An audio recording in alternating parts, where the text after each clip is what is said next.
For those of us who have a more empathic nature, we are empaths, we tend to want to help others feel better. It's so difficult sometimes to take care of ourselves when actually we think or we help other people at the expense of ourselves.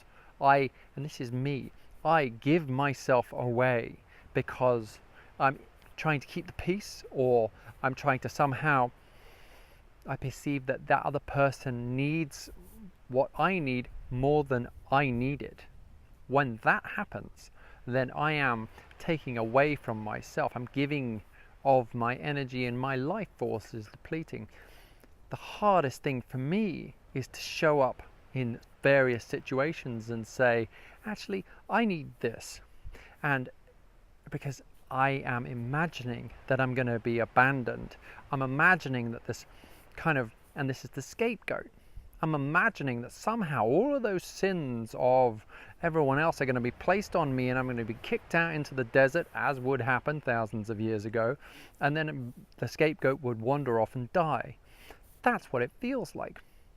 My experience has been that my growth is in facing that fear and saying, you know what, I need this, I need this, I need this, or whatever it is.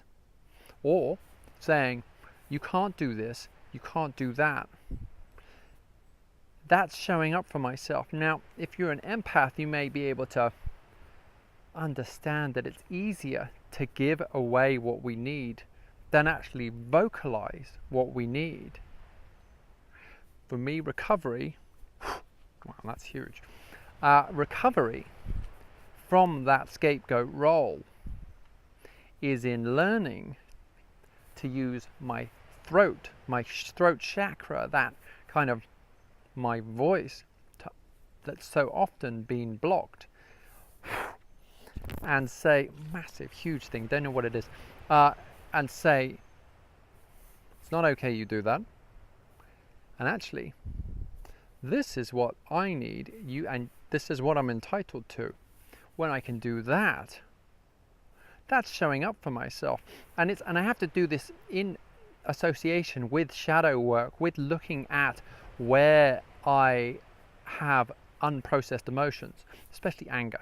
If for those of us who have swallowed our anger for so long, given away, or had been taken advantage of, doesn't feel like such a manly thing to say, so I'm saying it. But when I give myself away, as I have done, or been taken advantage of, it never works out so well for me. And it's difficult. That anger is understandable for those of us who had stuff happen to us early on, and we then built a life on somehow giving ourselves away. As I was working with someone this morning, and she said it just feels vomitous when she just shows up for herself and says to the woman that's been taken advantage of her, you can't do that, I'm not going to let you do that. It feels awful. But then she said the second time she did it, it felt easier. And it's like boundary setting. If I don't set boundaries, then people will take advantage of that.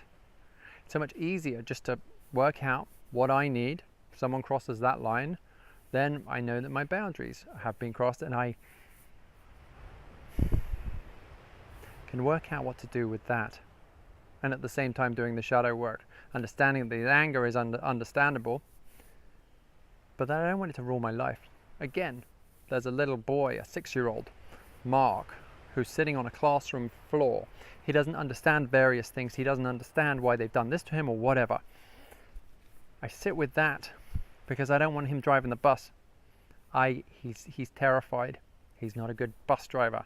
I can drive the bus because I am the age I am, and I can ensure that he has the space in order to be able to heal. For me, this again, it's the masculine holding space for the feminine to nurture, and feminine energy, the feminine energy within me, that nurturing, that caring, to heal that inner child, heal from those experiences that I found painful and have not processed and maybe have disassociated from.